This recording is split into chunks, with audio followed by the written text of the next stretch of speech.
Practo Ray, which is a practice management software, what we see in practice management software is that the motivation for doctor to use the practice management software is primarily driven by how the consumer experience can be leveraged. So for getting doctors to enter EMR, it's again about how can this EMR help consumers.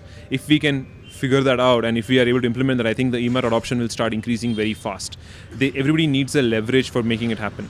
So one is definitely to make it more consumerized. Second is to, like you mentioned, try to see how gamification can help doctors improve their adoption of the product. I think these are the two main things I think will really help. Of course, regulation, if it kicks in and mandates doctors, nothing like it. Insta is one of the best HMS products that we saw. It's an online HMS product that is can scale at a very high effective manner. Insta also helps us get into the enterprise space and provide the same experience that we've been providing to the provider space to the enterprise space in the coming few years.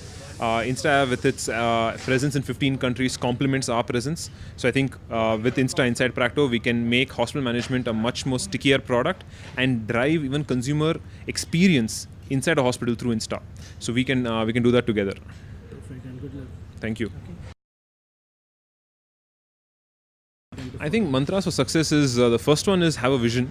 Many are attracted to the startup ecosystem because of capital, because of fame, because of those elements. So I think in healthcare especially there is a clear need for visionary entrepreneurs. So I think people will be well done if they get into healthcare with a vision. That even when there's no money, they're able to survive and they're able to thrive in their business. Money should not be a constraint to run a business.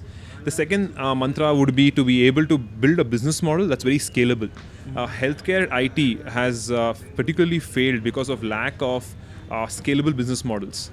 And so that's one of the key needs, and I think that's going to be very, very important. And third one is to find a very to build products and focus on usage of the products, right? And I think a lot of time people are not focused and not building the great products that the India needs, that healthcare IT needs. So product focus and building scalable business models. I think these three things, if one does, I'm sure anybody will be successful.